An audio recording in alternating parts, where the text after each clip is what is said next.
Guys, ayan. Update ko kayo sa aming tanim na mga kamatis. Tapos nakapagtanim na rin po si Daddy dito ng talong. May talong na rin po at maganda na po yung tinanim na kalabasa. Malalapad na po at nagapang na. Tapos yun naman pong aming kamatis. Buhay na yung iba, malalaki na. Tapos yung iba naman po ay nagkaroon ng sakit. Parang naluoy po o namatay. Tapos Daddy po ay naghuhulit or nagpapalit ng kamatis na lanta. Ayan, ito po ang ating mga kamatis. Guys, oh. Buhay na siya pero merong kaunting nalalanta. Siguro po sa init. Kasi ilang araw po nag-init. Ayan guys, oh. Ayan yung ating itinanim dati na ayan. Ito, oh, maganda na. Ayan guys, oh. Ito. Yan po yung mga tinanim namin dati dito. Yan po yung mga unang tanim. Tapos yung iba pa na hinuhuli pa ni Daddy. Ay si Daddy nagtatanim pa ulit. Namatay po yung iba. Ayan, oh. Meron naman pong buhay na, oh. Maganda na, oh. Ayan po. Ang ating kamatis na tanim. Ito. Meron pong napangit. Ayan po, oh. Meron siyang parang natutuyot yung balat niya, yung mga dahon. Ito naman, oh, nalanta. Ayan. Papalitan po yung ganyan. Ito, pinalitan niya ni Daddy, oh. Bagong palit niya. Tsaka ito. Ayan guys, oh, ganyan. Ito. Meron pong buhay na, meron namang nalalanta. Ayan, oh. Ito guys, oh. Bagong palit po yan. Ayan. Dyan. Yan po yung mga tinanim na kamatis nung nakaraan. Ito po, oh, maganda na. Hindi naman po lahat ay namamatay. Meron din po namang maganda.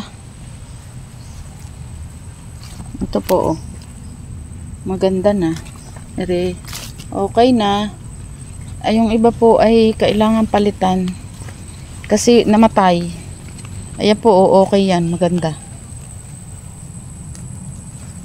Yung iba po ay namatay. Kaya po pinapalitan ng bago. Ayan po, oh. Marami rin naman pong nabuhay na. Kaya lang po. Maganda na ngayon ba eh? Minsan ay ganun talaga po siguro ang pagtatanim. Minsan po ay namamatay. Minsan po ay kailangang lagyan ng panibago na tanim. Ayan guys, ang ating mga tanim na kamatis. Ngayon po din naman tayo sa tanim na talong. Ayan, yan po dati yung nilinisan namin ni Daddy. Ayan. Meron po yung tanim na talong. Ito po, oh. Ayan. Buhay na din po. Ilang araw na din po yung naitanim ni Daddy. Hindi pa ako kasama niyan. Nagtanim siya. Ayan, oh. Buhay na po. Tapos ilang araw pong uminit. Yan po siguro kailangan ng dilig mamaya. Ayan guys. Maganda na po ang tanim. Ayan. Buhay na ang ating mga tanim na talong. Ito po, oh. Ayan guys. Talong. Ang ating eggplant. Ayan. Ito guys. Ayan po. Yung nalinisan po namin ni Daddy, lahat po ay nataniman na niya ng talong. Ayan guys. Ito. Ari, malapad na, oh. Malaki na, ari. Ayan din, oh. Mga tanim yan. Ayan po. Ang mga tanim na talong. Ayan guys. Papunta doon. Ayan. Tabi lang po ito ng kalsada. Ayan po ang mga tanim na talong. Ito po, oh, buhay na. Maganda na. Ari din po, oh. Ayan. Ayan guys. Ang mga talong. Marami din po yan. Ilang hilera po ba? 1, 2, 3, 4. Bali, 4 pong hilera siya. Siguro po nasa 30 puno yan. Hindi lang. 30 plus. Kasi 4 po ang papahalang. Tapos ito po ay medyo marami. 1, 2, 3, 4, 5, 6, 7, 8, 9, 10. Masa 40 po sigurong puno yan. Ayan guys, ang ating mga talong. At dito po sa ating mga talong, may nauna po si dading tanim. Ito po yung kalabasa. Ayan, maganda na po ang kalabasa. Oh. Malalambor na. Malalapad na po ang dahon, nagapang na. Ayan. Isang puno lang po yan ng kalabasa. Yan po ang talbos. Oh, bumalik. Ari pa oh. Nakaakyat pa dyan sa kawate. Yan guys, kalabasa. Gumagapang na at malalapad na ang kanyang mga dahon. Marami na siyang talbos guys. Oh. Ito ang talbos. Oh. Yan po inagugulay din ang talbos. Masarap. Hindi lang nga po pwede namin pang talbusan. Kasi bago pa lang po. Bata pa. Yan po ang kalabasa. Tapos dini po meron pa dini. Na kalabasa. Ere po, ere. Ayan oh. Iisa lang nga lang po ari ang nabuhay din pero maganda naman po. Ayan.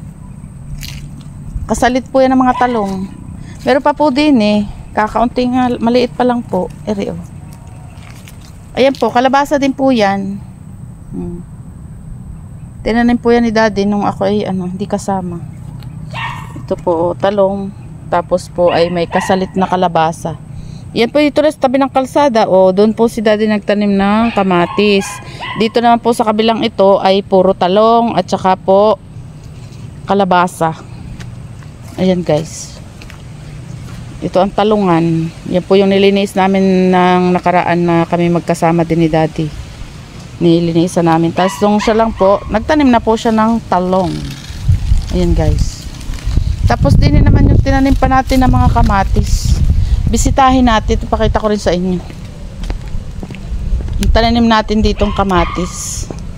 Dito sa tabi ng ating mga tanim na kamote.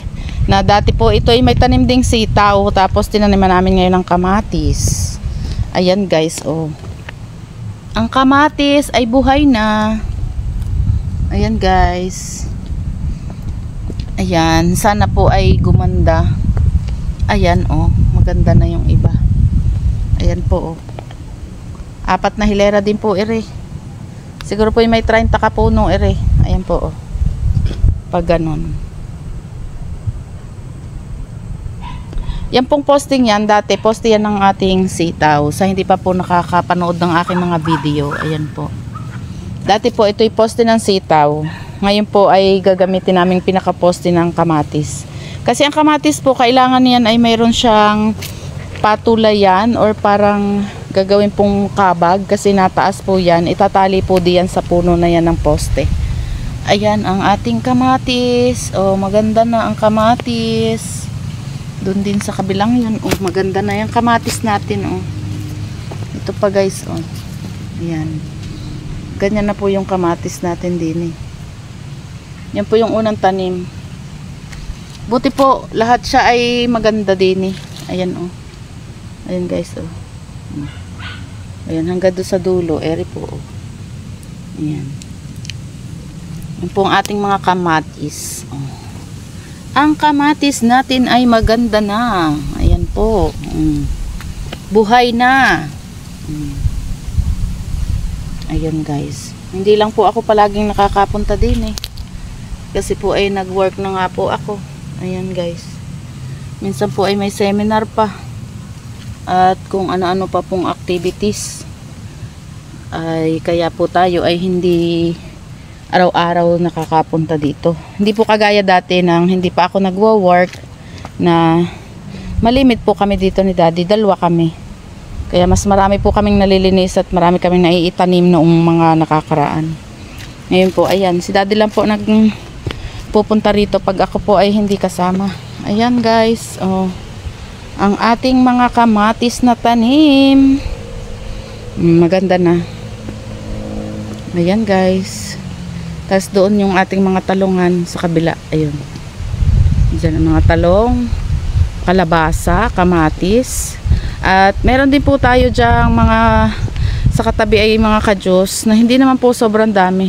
Pero hindi na po kami bibili at may gulay na kami. Meron pa rin po din pampaasim. Ito po ang ating alibangbang. Ayan guys, oh.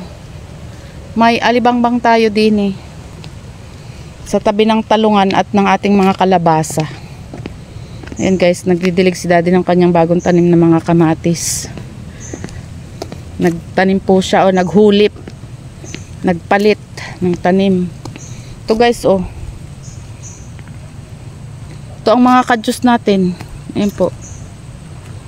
Ang kadyusan, or ang tawag po sa iba niyan ay cardis ata ang iba doon kay ano, sa parte ng Pampanga, cardis ata ang tawag dyan sa kadyus. Ayan guys, ang update natin sa ating mga tanim, kamatis, talong, at saka ng ating mga kalabasa.